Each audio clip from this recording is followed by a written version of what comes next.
I want to come back to that theme of government intervention in markets, because that's certainly been a really interesting trend.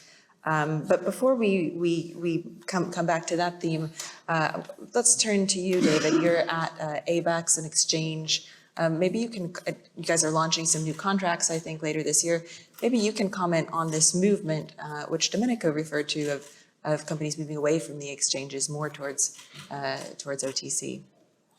Right. Well, I think, a big part of what we're seeing and why we're launching a futures exchange and clearinghouse in Singapore is that a lot of what you saw in 2022, we do expect to continue. And what did we see? We see a big change in the nature of the physical trade, the mix of commodities that are being traded, the flows, the locations that they're moving to and from.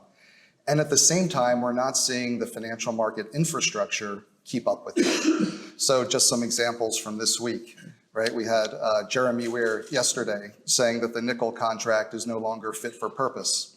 It was designed to be a stainless steel contract for the most part, nickel used in stainless steel.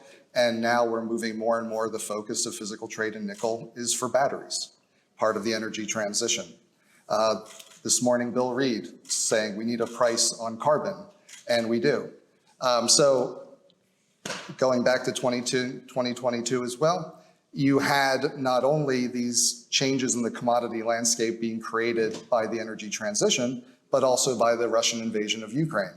So with LNG, used to be very much the pull into Asia. Now Europe's the source of pull, and you've had the European Commission struggling to launch a new price index because gas in a pipeline in the Netherlands is no longer representative of the marginal BTU moving into Europe.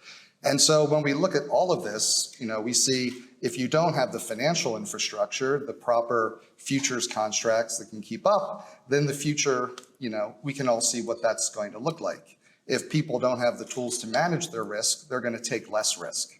And so as they take less risk, you'll see less hedging in markets. You'll see less investment happening in the physical infrastructure that we need because people can't offload some of the risk of those projects. Mm-hmm. And if we have less investment, of course, the vicious cycle becomes less investment means more volatility and more risk. So the less we can manage the risk, the more risk we're going to face because we're not going to make the investment on the physical side that we need. And we're going to see people, as you said, withdraw from the markets. If you're going to the market and you can't find a proper hedging instrument that's correlated with the risk you face, you're not going to be in that market. And those markets are going to suffer less liquidity.